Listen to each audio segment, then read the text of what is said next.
Hi guys, Gary here. We are just waiting. There's a bunch of people just joining now, so we're going to give it a while. But man, we got people just coming in here. Welcome to our first webinar. Who we got here? Alan Wills, guys from Lismore, guys from Melbourne, guys from Kununurra, guys from Gloucester, Charleville, Roma, Dalby, Ballina,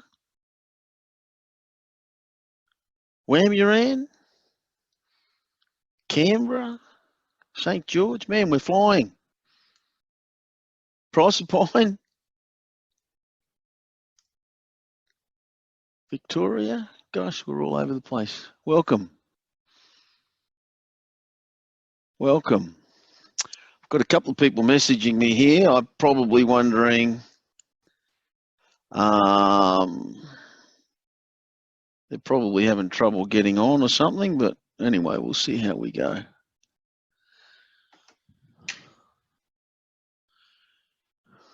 Trust you're all well. The girls in the office have got me sorted out here on how to use this thing, so we're up and away, and hopefully we won't have any glitches today. I'll just give it a couple more minutes to see who else joins us here.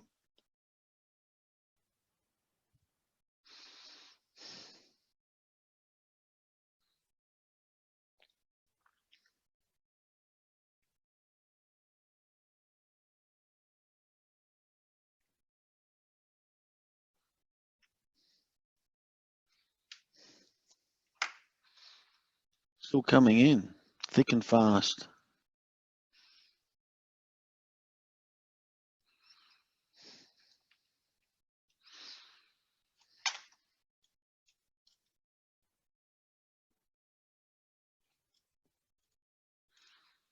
Brilliant. Won't be long. Give it a few more minutes.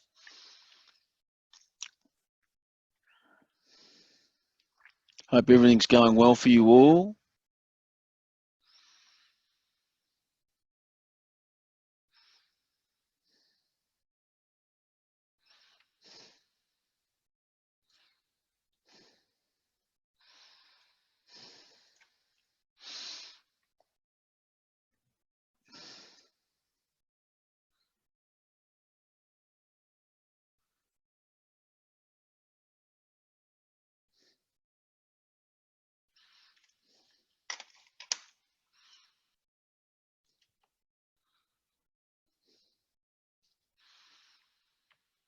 I think we had 44 people registered so far. We've got 26 on, so we'll just give it another minute or two to see who comes in.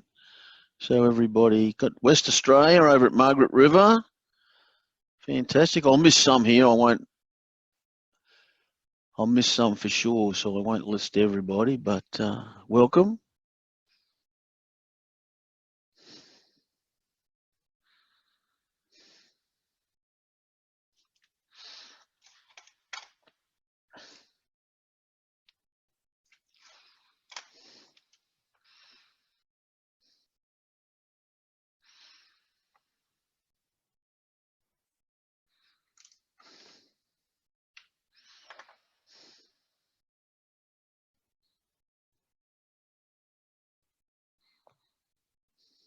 Okay, we might get going, and the rest of them that want to come on and join, they can do so as we proceed. Well, thanks for taking the time. This, as you already know, is the first webinar, something that the team and I thought we might put together just as a means of communicating, a means of addressing some subjects that might be pertinent to our churches, particularly in Network 75. That just might, have us all on the same page with certain things. So I'm looking forward to doing this. My plan is that we will do them regularly, probably somewhere around every 6 weeks or so, and just cover subjects that may help us all be on the same page and move forward together. Obviously, they won't take the place of getting together, but we are so far and wide spread geographically, that's difficult to do all the time. So I just thought this might be a means of helping equip us, helping us hear from each other, and helping us get on the same page. Having said that, I'm probably going to come up between myself and the team that we're working with a few different subjects that we can cover, particularly the first couple. But I'm very interested to hear any subject matter that you would like covered. So that you can feel free to email me or let me know at any time stuff you might want to see covered, challenges you're facing, and then we can have a look and see what are the most common topics and try to cover them in some of the webinars as we go forward as well. You will notice, if you're not familiar with the webinar setup, down the bottom of your screen, there's opportunity for you to ask questions. You can't talk to me because we've got so many of them, but there's opportunity for you to ask questions in the Q&A down the bottom. So as I speak, if you want to type those questions in, I will see them and I will do my best to answer them at the end of the session or as we go through, depending on what's most pertinent. So I think that's probably all I need to say by way of introduction. What I thought I'd do in the first webinar, as I mentioned in the emails, is I talk about this thing called culture and values, or values and culture, and the interplay of values and culture. Just excuse me for 1 minute. No, I did say I'm recording this, so I thought I might have forgotten to push that. I just had a panic attack right there, so forgive me. Yeah, this interplay of values and culture, and I thought I'd start with that simply because it's something that, as I've traveled around the movement, I've just seen that this thing called culture comes up over and over and over again. And I think the culture of any organization, the culture of any church, the culture of any home, really, anything, is so foundational and so important that it is the correct culture, or the culture that's going to be life-giving. I was in a seminar or a conference about 5 or 6 years ago, and I was listening to Chris Hodges from Church of the Highlands in America, and he made these statements. He said, you can do the wrong thing or almost do the wrong thing in the right culture and it'll produce results. And you can do the right thing in the wrong culture and it won't produce any results. I don't know what you think about that, but as I've perceived over the years in traveling around churches, I've, just one sec. All right, you might have 2 screens up there. We'll sort this out as we go. But yeah, you can do the wrong thing in the right culture and it will produce results. You can do the right thing in the wrong culture and it won't produce results. And his findings were that, culture is so important that even if you do the right thing, if you haven't got the right culture around you, you're going to be ineffective, or you're not going to get the results that you want. So I wanted to address that as our first topic. Sam Chan said something similar in his book, Breaking the Culture Code. He said, the fact is that culture eats strategy for lunch. Once again, doesn't matter how good your strategies are, if you haven't got the right culture for those strategies, then they're simply just not going to work. Somebody else said something about culture that you may or may not have heard about in your travels with us over the years, but Jesus had something to say, I think, about culture. In Mark chapter 4, he talked about in Mark chapter 4, the well-known parable of the sower. And towards the end of the passage in Mark 4:26 to 28, Jesus says this. He says, the kingdom of God is as if a man should scatter seed on the ground and should sleep by night and rise by day. And the seed should sprout and grow. He himself does not know how, for the earth yields crops by itself. First the blade, then the head, and after that the full grain in the head. Jesus is talking here about relating the kingdom of God to a farmer or a man who's scattering seed. And interestingly, it follows the parable of the sower. All of us being preachers will know what the parable of the sower is about. But the interesting thing to me about that parable is that even though there is some soils that produce 30, 60, 100-fold, and other soils produce nothing. The difference between those that produce and those that don't is not the seed, it's the soil. One type of seed, 4 types of soil, and only one type of soil produces the crop. And then Jesus goes on in this passage that we've just spoken about. And interestingly, he doesn't say it's the seed that produces the crop. He says it's the earth that produces the crop. Now, we all know that without seed, you're not going to get a crop. But the interesting thing for me is that the church has all the same seed. In any church, whatever your brand is, wherever you come from, your seed is the seed of Christ. And so I think the seed of the church, Paul even tells us it's incorruptible. There's nothing wrong with our seed. So therefore, the difference between churches that yield good crops and those that don't, I think, is in reference to what Jesus is saying, is it's the soil that the seed is in. And it follows right through Mark chapter 4 in the whole parable. And so as much as we can be concerned with different programs or different, theology bases or whatever it might be, it seems to me that it's pretty important that the soil we're putting the seed into is healthy soil, is healthy earth, if you like.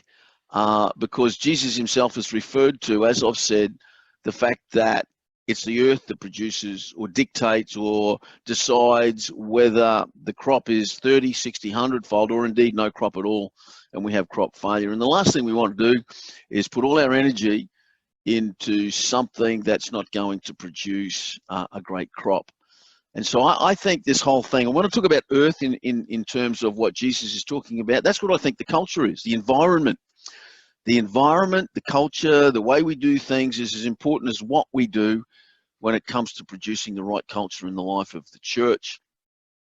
Couple of practical or general or even secular observations outside of church that I've noticed. I'm a bit of a sporting nut. Most of you know that. And my background, I've got a big background in rugby. I'm an Aussie through and through, and I'm a Wallaby supporter. But so I've sort of got a love-hate relationship with the All Blacks because they're so successful. But as I've been studying a little bit over years, just as a personal interest, I've been looking at the different cultures in rugby teams, particularly the difference between the Wallabies and the All Blacks. And we will know if you're a rugby fan.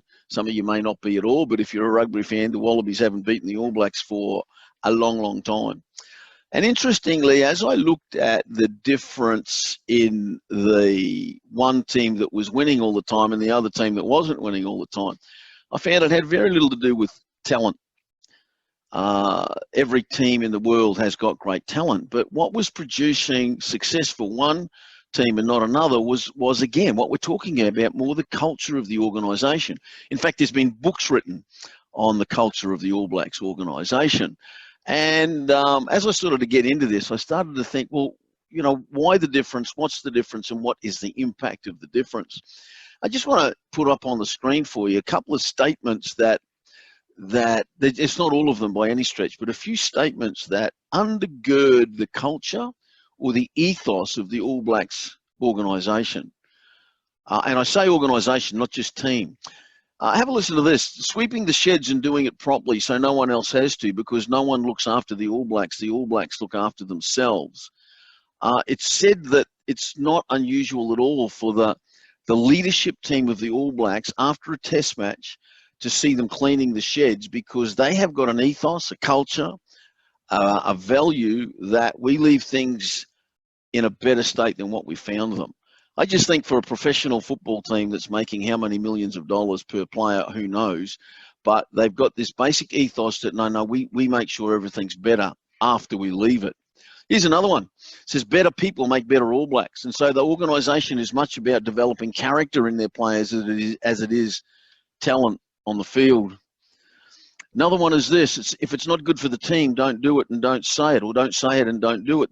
That wouldn't be a bad ethos to have around some of our churches, would it? If it's not good for the church, if it's not good for the team, don't say it and don't do it.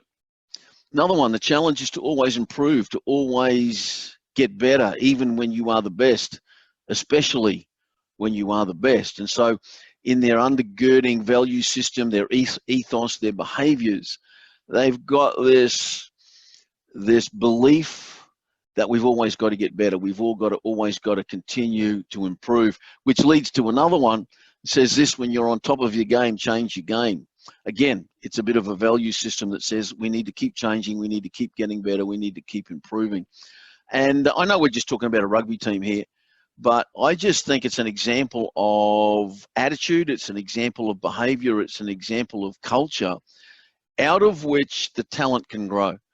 Certainly they wouldn't be able to win if they didn't have the talent, but if they only had the talent, the other nations of the world have proven if you've just got the talent without the right culture, then you don't produce the results. And I think we could say the same about church. There's another instance that I experienced just last year, actually, that I think may just verify my point. I walked into an organisation, a shop. I was looking for some equipment. I won't tell you the name of the shop. It's up on your screen there right now. But I was actually looking for some camping stools, and I looked online to see if this store had them. And I went into the local store around Tweed Heads here, where we work. I walked into the shop. I'd found the camping stools online. I went to the counter. Nobody seemed real interested. I ended up getting someone's attention, told them what I was after. They pointed me to the back of the shop, sent me down there to have a bit of a look around. Couldn't find them. They came back. I came back to them. They said, no, that's where they'll be if they're there. I went back and had another look. I came back to the counter a couple of times, and at the end only to be told, well, if they're not there, they're either in storage or we don't have them. Sorry, we can't help you. Not the greatest experience of my life. So anyway, I decided I'd give it one more shot because there's another one of these same stores that's not too far from my home. So I walked into the particular shop. No, I didn't. Sorry. I rang them from the office just to find out if they had these camping stools because I didn't want to have the same experience. I've walked into I've rung them up and I've asked the gentleman if they had these particular ones. He said, yes, I believe they're in our catalogue, but sir, if you like, just to put on hold for a minute or two, I'll go down to the back of the store and make sure they're there. He comes back 30 seconds later, says, yes, they're there. They're in this colour and that colour. Which one would you like? I said, it doesn't really worry me. I'll come and pick them up after work. He said, well, don't worry about coming and looking for them, sir. I'll have them waiting for you at the counter when you come in. Transaction took me about 1 minute. I went off happy on my own. On my way. I guess the point is this. It was the same shop. It was the same organisation. It was the same logo. It was the same values and vision statement written on the wall. But I got two totally different experiences in two totally different stores. One I won't go back to. The other one I will probably repeatedly go back to. And here's the thing. The difference wasn't the branding. The difference wasn't the values that were written up. The difference wasn't any of those things. The difference was the culture in the store. And in short, the difference was the way the people acted, the way they behaved, the way they carried out what was written on the wall made the world of difference. And I give you those couple of examples just to give you a little bit of insight into what is the difference between earth that produces crops and earth that doesn't produce crops. We're all INC. We've all got the same values. We've all got the same theological foundational beliefs. What's the difference in some places that are actually thriving and some that aren't? And usually it's got something to do with the undergirding culture of the organisation. Again, you can do all the right things, but if we don't have that culture right, then we're going to have difficulty producing the results that we want. So I say all that just to say this. To me, the culture of our organisation is very, very important. And as I will show you in the next couple of minutes, I think that we can't leave culture to accident. In fact, everybody has culture. Every organisation has culture. It's just whether it's the one that you want or the one that is going to produce life. Let's go back to the Bible for a minute. In Acts chapter 2, one of my favourite passages of scripture, actually I was just out with Mark Ironside's leaders last Thursday night and I shared a message out of this passage of scripture. But in Acts chapter 2 verse 47, the the apostle records this. At the end of verse 47, the apostle records that the Lord was adding to the church daily those who were being saved. Probably most of us know the history of the situation here. Day of Pentecost has come, Peter's preached, 3,000 people have got saved, the church starts to move into action, and by verse 47, the apostles are reporting that the Lord was adding daily to the church. And I just think, what a great day. That's the day we all believe for, hey, that daily and constantly and consistently the Lord is adding to the church daily those who are being saved. Make no mistake, the seed of the church is Christ. And it's the Lord that adds. It's the Lord that saves. We can't do that. But as I read verse 47, it's interesting to also have a look that whilst the Lord was adding, the church was doing a whole bunch of stuff. And I'm not going to go through, for the purposes of time today, or the constraints of time today, all the things they were doing. But as we read in verses 42 through to 47, we look at things like the church being continuing in the apostles' doctrine and fellowship. They broke bread. They were prayers. The fear came upon every soul. In other words, they were in awe of God. There were signs and wonders happening. They were sharing everything that was in common. They were selling what they had to give to those who had need.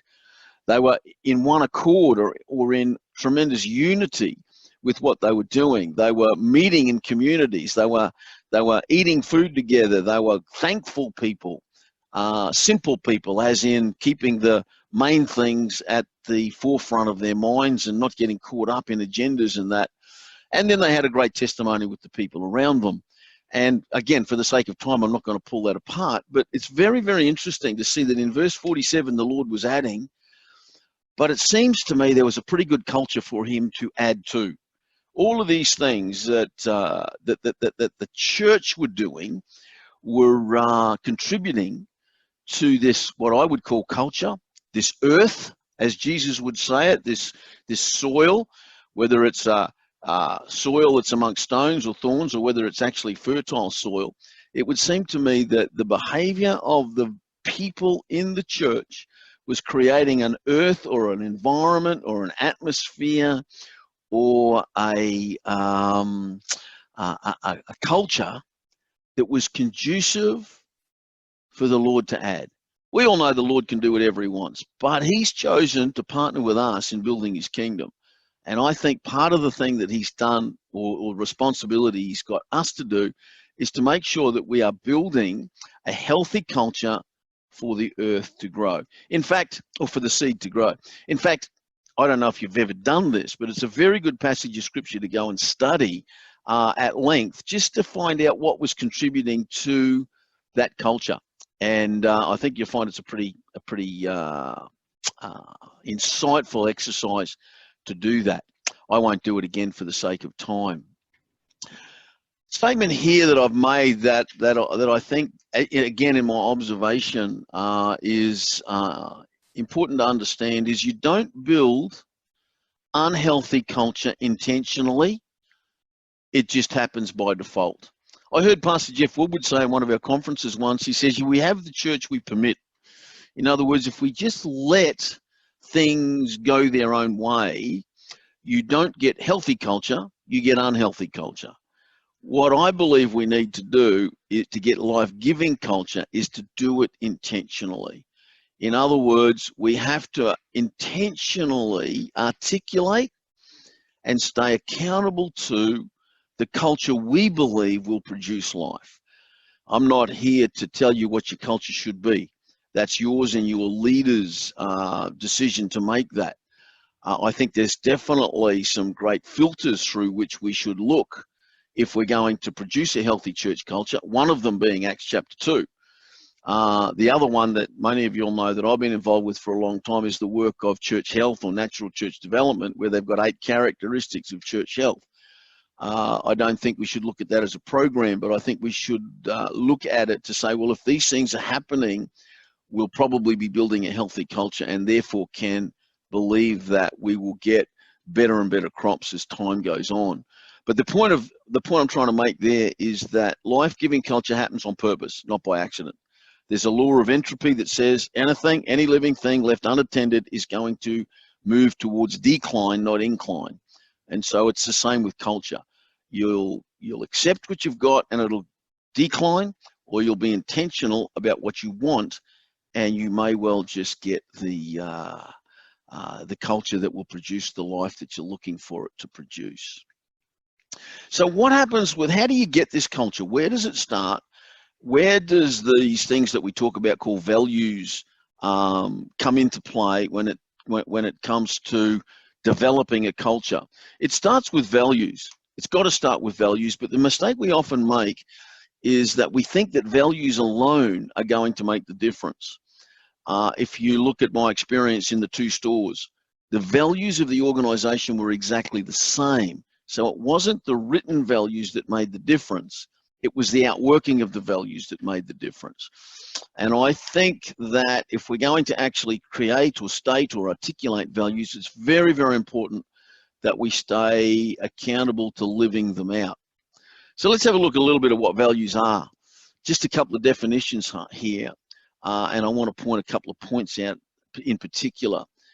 Values are deeply held convictions, priorities, and underlying assumptions which influence our attitude and our behavior. Everything we do, every attitude we have, every behavior that we implement comes from our values. It comes from something deep within us. And our values, personal values, are what we hold deep inside of us, our convictions, our priorities. And they always work themselves out in what we do. And so that's why I say that just having something written is not enough. It's got to move us so much that we make sure that we're being influenced by these values when it comes to our behaviors. They're personal values. We all have very personal values. In fact, if you find yourself getting upset about certain things, it's probably because somebody has crossed your value system somewhere and has done or said something that you disagree with deep inside you, and it tends to have some sort of an emotional deep response from us. Conflict often happens as a result of a clash of values amongst people, but they're personal, they're very deep, they're convictions, if you like. Core values of an organization like a church, a business, or any other thing are the shared assumptions and belief of a group of individuals that hold them together as a group. When we come together as a church, when we come together as a business, when we come together as whatever it is, the values of the group are what we share together. They're almost like a culmination of our personal values. We build a team, we build a church, we come to the table of any organization, and we all bring our personal values with us. But out of that, we shape core values so that these core stated values are the things that we share in common. They're beliefs that we have in common, and these fundamental beliefs hold us together as a group. We used to think, and we still do to a degree, that vision keeps us together as a group, but I think, particularly in the 21st century, it's more our shared values that hold us together as a group so that we're able to pursue common vision. And so I think it's particularly important that we understand what makes up our core values, what they are, and then how we're going to live them out. There's another statement here I want to make. Preferred values are the underlying assumptions and beliefs that are not demonstrated in ongoing behavior. In other words, let's go back to my example in the store. There were values written that were preferred, but they weren't demonstrated in behavior, so they weren't real. They were just nice statements. They might have been ideals. They might have been something that we wish we had, but at the end of the day, they weren't demonstrated in our behavior. We weren't accountable to them, and so therefore we couldn't call them real values. I think it's probably better to have no articulated values than to have a set of values that we're not prepared to be accountable to demonstrate in our behavior. And let me say this, that in any organization, family, organism, it's the behavior of the core team that sets the tone. If the core team, the leaders, the influencers behave in a certain way, they set the whole culture for the organization, for the church. Whether that's positive or negative. Doesn't matter what's written on the wall. If the behavior of the core does one thing, it's very quick that the other people who are following will do the same thing. And that's in the positive or the negative. The good thing about that is that positive behavior will invariably be contagious. People will pick up on it very quickly, and they will make one of two decisions. They will say, I like the culture here and I'll stay, or I don't like the culture here and I will leave. And you probably want that. You want people to identify with who you are. When it comes to discipleship, I think discipleship is really just about the alignment of our own values with those of the Lord. And this is where our journey in discipleship, once we come to know Christ, it's an ongoing, lifelong journey of aligning our values with those of the Lord. None of us are perfect. What we're not talking about here is developing a culture that is perfect. What we're talking about is developing a culture that people can be accountable to and will be held accountable, particularly if you're core, because what we do is very, very important in developing the culture that we want. So there's a couple of questions coming in. I'll get to them in a minute. But culture. What is culture then? Probably already said it. Simply though, culture is the sum of the behavior of the core of the people, the core influences. It's what we do. Very, very important that we have a set of values, but it's more important that we live them. It's what we do. I'm influenced by what people do, not what they say they want to do. What would be an example, a value of a, well, let's look at one of the values of the movement. One of the values of the movement is we win souls and we influence communities or impact communities. I haven't got them written up right here, but something like that. We can make that statement. We can say we're here to win souls and we're here to impact communities. But if that's not worked out in our behavior, if we're not active in the community, if we're not sharing Christ at every opportunity, if we're not giving opportunities in our altar calls for people to receive Christ, then it's like we want people to come to Christ, but we're not really behaving in such a way that makes it conducive. And so therefore, it'd be fair to say, is it a real value or is it a preferred value? So simply put, culture, let me demystify it a little bit. It's the sum of the behavior of the core. It's what we do here. It's all that the core team do, put it into a box, that's our behavior. And so therefore it's very, very important that we are intentional at developing the culture we want. Another thing I read again out of the All Blacks is this: it's the way, culture is the way we do things around here. It's the unwritten and sometimes written rules. It's the moral character of a particular group of people. It's the place we live. It's our certitude and our rectitude. It's our base that we build from. And so it's, again, if I take it back to Mark chapter 4, it's the earth. It forms the earth. It's what we do. It's the day-to-day. It's the smile on my face. Out of the passage in Acts chapter 2 that I read, one of the things I love most is they were glad people. They were thankful people. They had, I think the Message Bible says they were exuberant and they were joyful. I mean, I'd much prefer walk into an organization or a church that was exuberant and joyful than one that was drab and critical and whatever it might be. So, I mean, it's not rocket science, but it's really important that we understand that it comes down to personal behavior. And as leaders, we have to lead the way. We have to be accountable to it. We have to lead the way. We have to be prepared to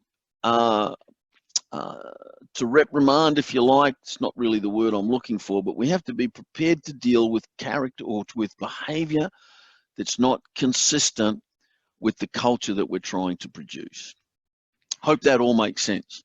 So here's a couple of things that I do normally when I'm working with churches when it comes to their values and their culture. It's just an exercise. And please, this is a short webinar just to give you an overview of culture. You won't create this in 5 minutes. I often say this, it's taken you sometimes decades to get the culture that you've got. If you want to change it, it's going to take time to change it. So it's not an overnight exercise. It's not an exercise where we just say, well, this is what we want. We're going to write it up on the board and everybody's going to do it. There's much more involved. And so I would say to you that if you haven't given a lot of attention to the culture that you're trying to build on purpose, as I said before, you've got a culture, but if it's not the one you want, then be intentional about building the one you want, but realize it's going to take time. It's going to take a different way of thinking for some of your people, and it may even well take a little bit of a different way of thinking for yourself. But here's some of the things that I think we need to do as a bit of a process to start to at least be intentional. The first one is you've got to define it. And really, this can take a while just in itself. This is where I use the filters of Acts 2, NCD, the culture of other churches, to try and define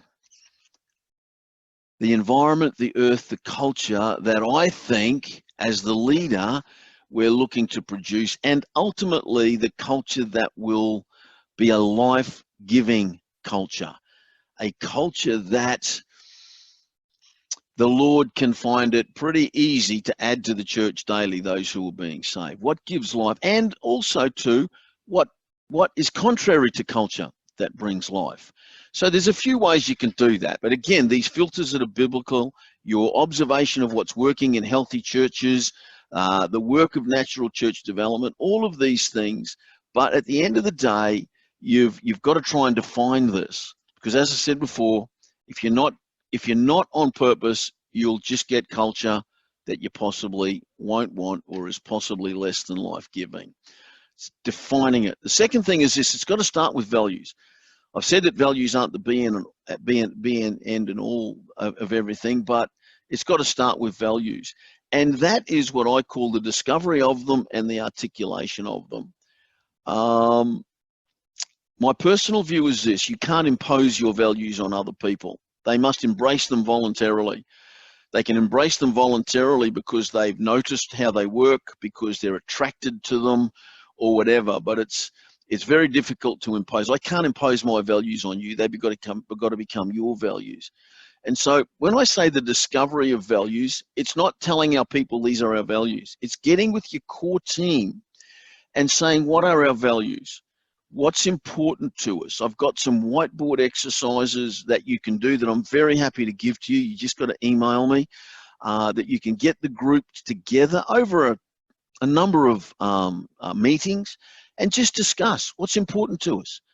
I've done exercises with a group of 10 or 15 people where we've literally come up with 100 different words. But as you start to disseminate those words into themes, you actually start to get the heart of what's important to the people. And when you get the heart, including yourself as leader, when you get their heart as to what's important, then you can start to articulate that. Most value statements put in some way that they're easily repeatable, they're easy to understand, but you don't want to start with the statements. You want to start with the theme. You want to start with the essence of what's there. Another way of doing that, even as a bit of a filter, is if you go back to Acts chapter 2, because Acts chapter 2 talks about all the things the church did. If what I said before is correct, what we do is driven by values, get your core team to do a little bit of brainstorming on what possibly were the underlying values in the early church that drove their behavior towards this life-giving culture. It's a good exercise to do. I think you'll find a fair bit of the church health stuff comes out of that as well. So number one, you've got to define it. Number two, this definition starts with discovery and the articulation. As I said, I'm happy to help you with that if I can give you resources to do it. Once we've done the articulation and the discovery, that's where the all-important behavior comes in. The corporate and the personal behaviors need to be attached to each value. And here's something that I find is very, very important. As a leader and as a core member of the church, everything I do either builds or erodes the culture I'm trying to build. When it comes to the influences to your core people, there's no passivity. What I mean by that is everything I do matters.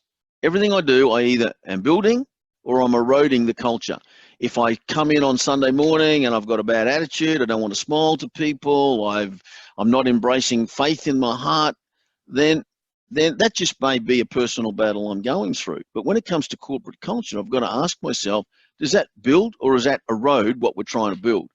And it's so important that the core of the team, the core of the church, particularly the core team, are actually held accountable to behaviours that build the culture. If they've been part of the discovery and articulation exercise, then when we are holding them accountable to the behaviour, we're not holding them accountable to behaviour I want as the leader. I'm holding them accountable to the behaviour that we agreed as a group was going to build the culture we think will be life-giving and get the results that we think we're looking for. And then the last thing, the core must observe the behaviours. In other words, there's got to be accountability. Going back to what Jeff Woodward said, we have the church we permit. I know one of the things, because we're such nice people in church, sometimes we have trouble correcting wrong behaviour when it comes to people in our team, particularly in our smaller churches where every person is so important. But here's the deal. If I don't address behaviour that's contrary to the culture that we think is life-giving, then I'm permitting the opposite.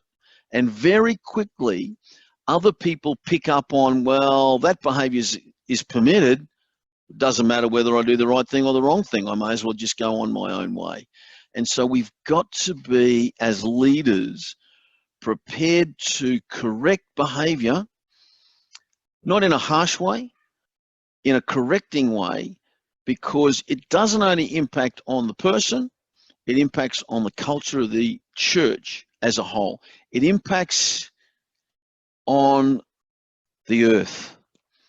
It has a detrimental effect on the soil, and if the teachings of Jesus are what we're looking at, then ultimately it has a detrimental effect on our ability to produce at a healthy earth a healthy crop. So I think, therefore, that culture is in any place that's thriving, whether it be business or church, you'll probably find that, as Chris Hodges said, it's not just what they're doing in terms of strategy that's seeing the results. It's whatever they're doing is coming out of a healthy culture. So again, there's a lot more can be said about it. There's a lot of books on it. I think Sam Chan's book on the Culture Code is a really, really good book to get hold of. I think talking to leaders around you, talk to any one of the Network 75 team members. They're all building healthy churches with healthy cultures. Talk to your team, but just go through the exercise, because once again, if you do it on purpose, you'll get it. If you leave it to default, you'll only get something that is less than what you want. So let me have a look at a couple of questions here. There's only a couple here. What is an expected time frame for preferred values to take shape in an organization if the values don't already exist? That's a pretty good question, and it's like, how long is a piece of string? But again, I want to just reiterate what I said before. Don't be in a hurry. There is already, if you're in an existing church, and this is why it's exciting sometimes to start a new church, because you don't have culture, you get to define it from the start. But if you're in an existing church, you have a prevailing culture. Like it or don't like it, you have it. So the question about the expected time frame is going to depend on how distant the prevailing culture is from the one you want. As I said before, culture comes out of behavior. Behavior is driven by values. So what we really need to be looking at doing is changing the values of people, helping people see the values of doing things in a biblical way so they embrace them. And that can take time. Just how long has it taken myself to embrace values that I probably should have embraced sooner? But my question is, don't be impatient with it. If you're prepared to have the discovery, the conversations with your team members, and then even as you have those conversations, one good thing to keep in mind is that your values are ongoing, and we're always accountable to them. We're never going to be perfect. So give your people time, have the discussions, and at the start of it, in any leadership, it's a good leadership principle, decide what you will do with contrary behavior before you start. It's a lot easier to agree as a team, well, what happens when I step outside that behavior that's going to build culture? Because we're all going to do it, aren't we? We're all going to have a bad day, but let's agree on what's going to happen if we do. And then it's not a surprise to anybody when, hey, somebody comes up and may not even be the leader, but somebody comes up and says, hey, listen, how you doing? You having a bad day? That particular behavior or attitude, is that going to help us build a road? Let's work together on working that through. So time, can't give you an exact time, but let it take shape. Depends on how far you are from the culture you want. Another question here. We'll be able to access the recording of the session as well as the slideshow. These recordings will go up on the collective. We are recording it.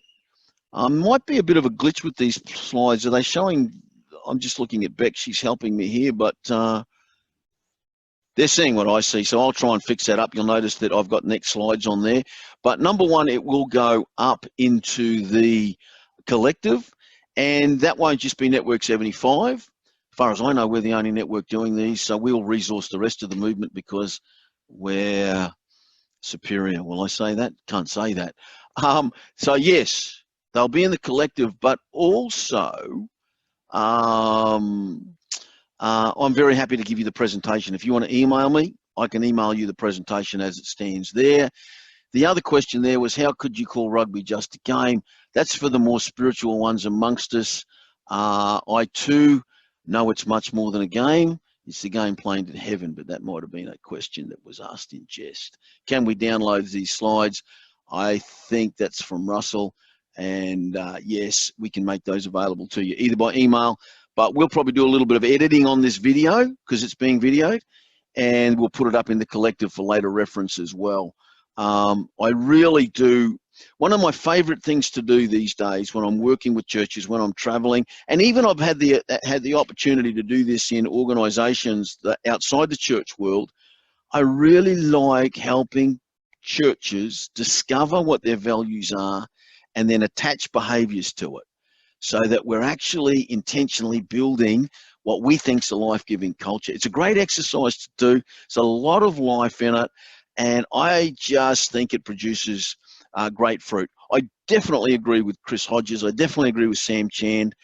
You can have all the money, you can have all the strategy, you can have all the great buildings, you can have everything in the world. If you've got the wrong culture, it's just not going to work the way you want.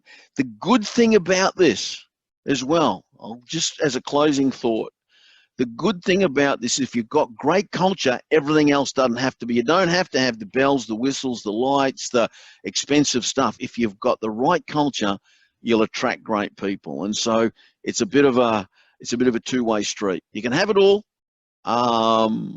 You can have it all the stuff. Without the culture, you're not going to get it. With a great culture, you don't need everything. And that's a great thing for us churches under 75. Some of us are out there planting. Some of us have been there for a while. But if we build great culture, we'll build great churches. I've got something here from Lismore. Your session with Arise helping start the conversation on culture was really beneficial. Might help others get the conversation started with their leaders as well. That was from a church plant down at Lismore. And I'm sure Ellen just did there to float my own boat there. But thanks, Ellen, for that. And again, if you've defined what you want, then give it your best shot. You'll get, I think you'll get great results. Hope you found this helpful. What we're going to do, there's another one. Thanks for your time, Gary. No problem at all. Next time we've got a time set aside is Thursday, 22nd of November, 5:30 Queensland time. Put it on a Thursday. We'll move it around a little bit. I know we've got daylight savings kicked in now for down south. So please feel free to email me with times that suit you. The reason we wanted to make this in late afternoon or early evening was because we know many of us are bivocational. We have work responsibilities. Very happy to be flexible with it so we can get it to as many as possible. When you can't make it, as we say, it'll be available on the collective. And what else have I got to say? Just one or two updates. For those of you that conference got your ID cards, your photos, they'll be out in the next few weeks, your ID cards. And the accreditation plans that we're writing for the credentialing process, the accreditation process, your network leaders will be talking to you about them individually, but we will send, I've just written my own plan in the last week. Sue Ellen and I are working on a template for those, and in the next week or so, we'll have that template out that'll make it a little bit easier for you guys to start writing your plans up. Again, all these plans are to do is to help you discover what's going to be most pertinent for your own growth, and then put it into some sort of a plan that as network leaders, we can help you make your way through it and see it not just be a nice plan on paper, but something that we actually live out and get better. Really appreciate all you guys doing. We're only a phone call or an email away if you need anything. The team of John and Craig and Jason and Mark and myself, and I've probably left somebody out there, we're here to help. But just call us, let us know. We're in this thing together. We want to see us all thrive, and we're here to help. So bless you. I'm going to end the meeting right now, and I hope to hear from you again pretty soon. See you on the 22nd of November, if not before. Bless you heaps.